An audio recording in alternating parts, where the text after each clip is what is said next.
आज के इस कार्यक्रम में गौतम बुद्ध नगर लोकसभा सीट से जुड़े हुए सभी पदाधिकारी और कार्यकर्ता भाइयों और बहनों, 9 वर्ष की उपलब्धियों के अवसर पर जनपद गौतम बुद्ध नगर वासियों को 1700 करोड़ रुपए से अधिक की योजनाओं का उपहार प्राप्त हो रहा है। इस अवसर पर यहां के लोकप्रिय जनप्रतिनिधियों का हृदय से बधाई देते हुए मैं आप सबका अभिनंदन करता हूं। भाइयों बहनों, आज इस कार्यक्रम में आने के पूर्व मुझे 2 आयोजनों के साथ जुड़ने का अवसर प्राप्त हुआ। आज ही के दिन 48 वर्ष पहले कांग्रेस ने लोकतंत्र के गले को घोंटने का प्रयास किया था। लोकतंत्र की हत्या करने का प्रयास किया था और उस समय जो आवाजें मुखर हुई थी, मीडिया जगत का एक प्रखर नाम था स्वर्गीय रामनाथ गोयनका जी का। इंडियन एक्सप्रेस ग्रुप के संस्थापक के नाम से आज एक मार्ग का लोकार्पण करने का भी अवसर मुझे प्राप्त हुआ। उन लोकतंत्र सेनानियों की स्मृतियों को, जिनके कारण इतनी बड़ी संख्या में हम सब उपस्थित होकर के भारत के लोकतंत्र पर गौरव की अनुभूति करते हैं, उन सभी लोकतंत्र सेनानियों की स्मृतियों को नमन करने का एक अवसर यहां पे इस नामकरण के माध्यम से मुझे प्राप्त हुआ। मैं इस अवसर पर उन ज्ञात अज्ञात सभी लोकतंत्र सेनानियों को स्मरण करते हुए उन्हें नमन करता हूं। और भाइयों बहनों, आप इसको विडंबना ही मानेंगे, आजादी के बाद देश के लोकतंत्र पर जब संकट आया था,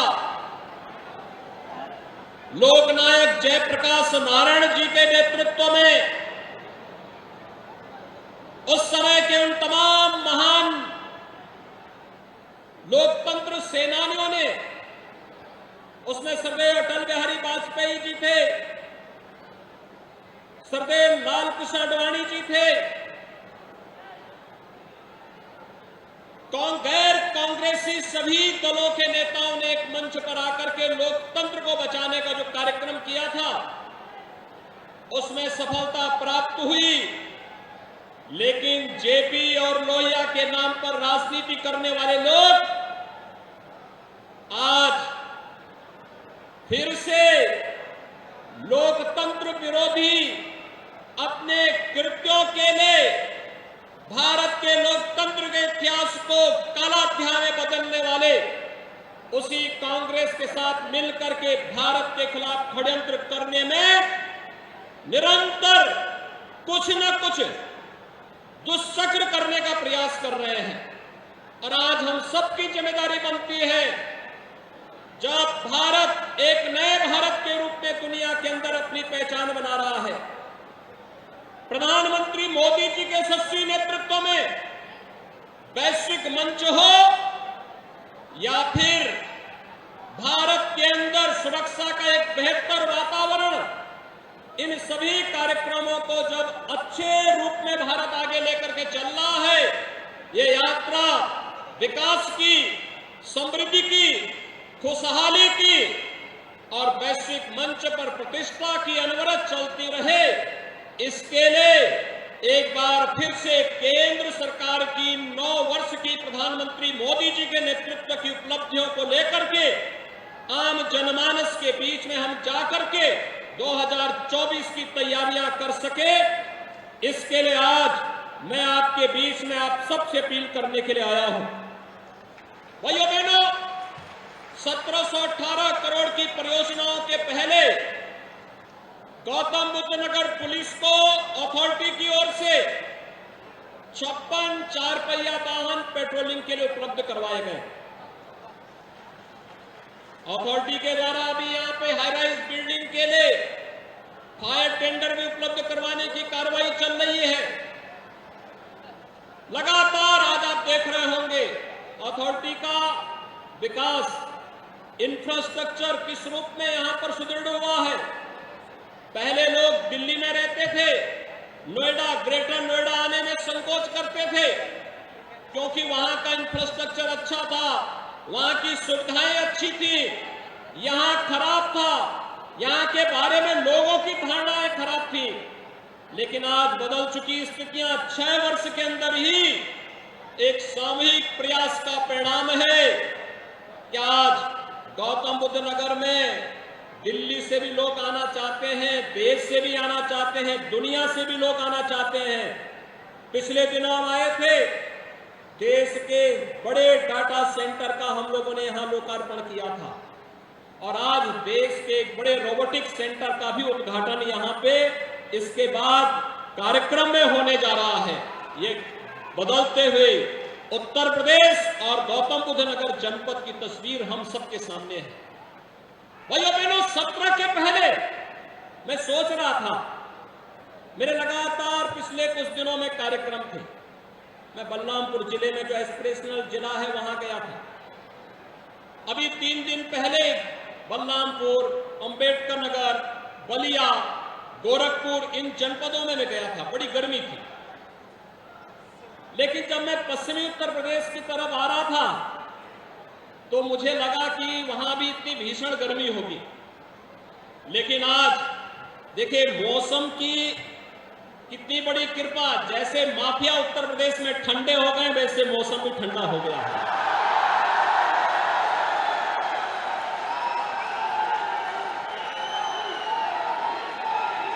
मुझे सुबह बताया गया, मैं रात्रि को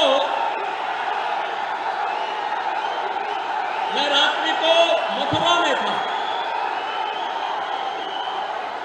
और भाइयों बहनों देर रात्रि तक मथुरा के अंदर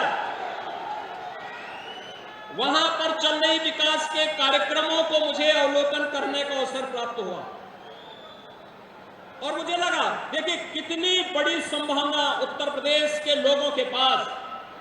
काशी भी हमारे पास, अयोध्या भी हमारे पास और मथुरा वृंदावन भी हमारे पास।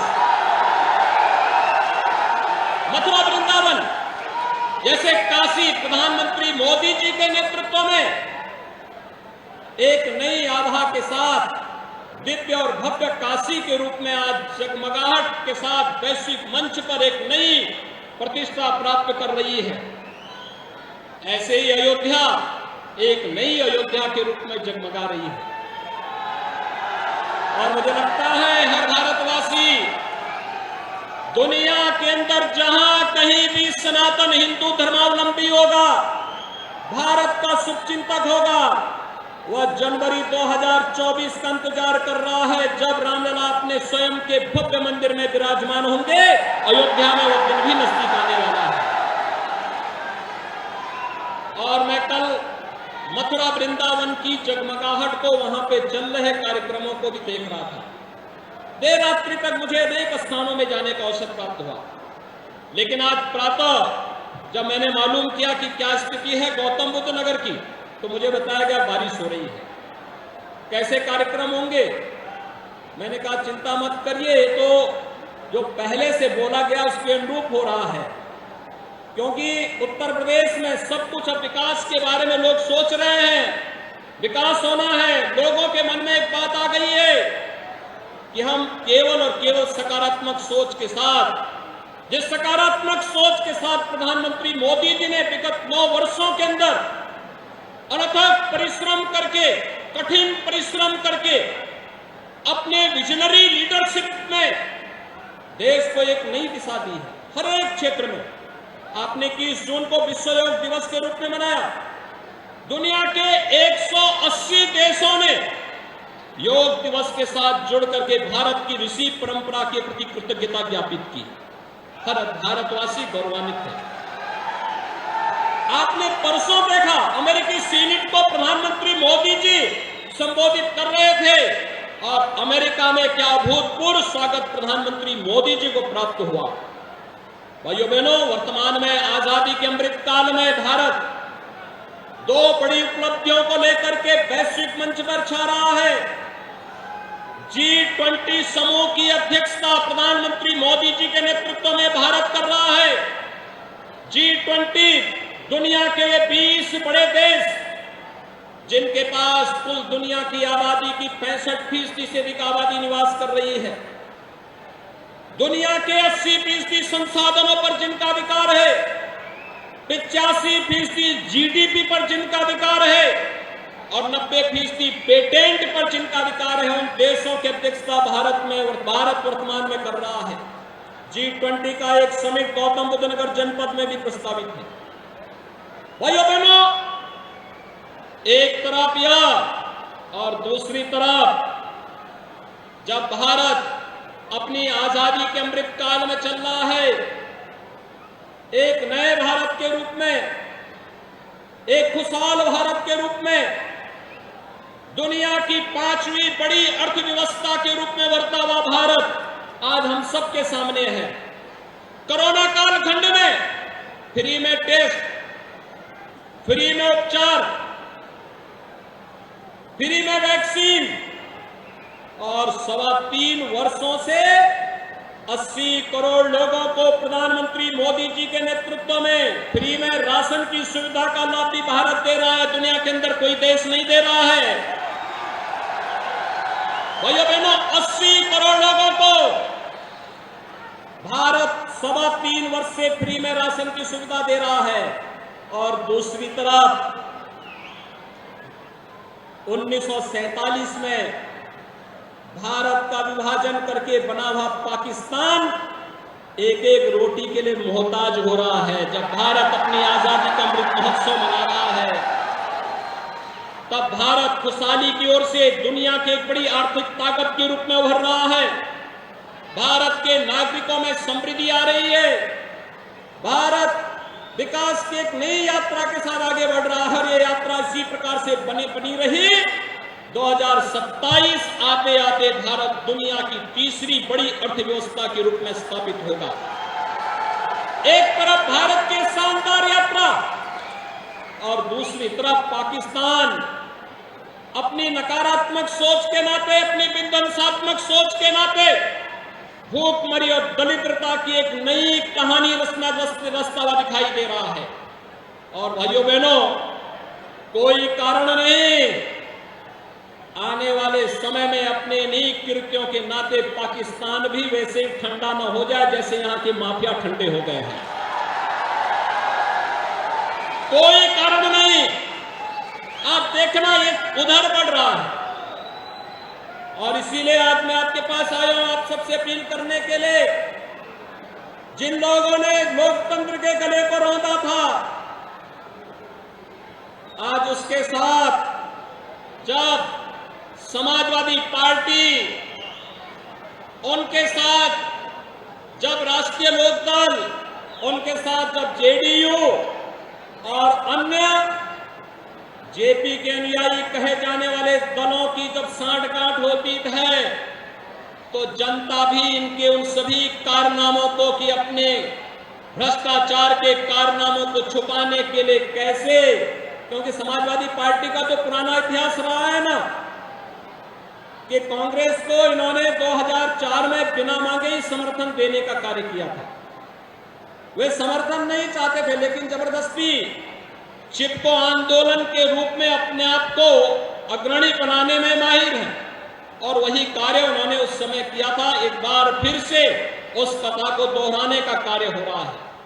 लेकिन भाइयों बहनों, हमें विकास के बारे में जो सकारात्मक सोच प्रधानमंत्री मोदी जी ने दी है, उस सकारात्मक सोच के साथ आगे बढ़ना है। और आज गौतम बुद्ध नगर जनपद में मैं स्वयं इसी बात को लेके आया हूं। विगत 6 वर्ष में यहां के परसेप्शन को बदला है। यहां पे बड़े बड़े कार्य, इंफ्रास्ट्रक्चर के बड़े बड़े कार्य निवेश आ रहा है और गौतम बुद्ध नगर जनपद एक बार फिर से नोएडा, ग्रेटर नोएडा यमुना अथॉरिटी के माध्यम से अपनी आभा को देश के अंदर और वैश्विक मंच पर फिर से वो छाता हुआ दिखाई दे रहा है।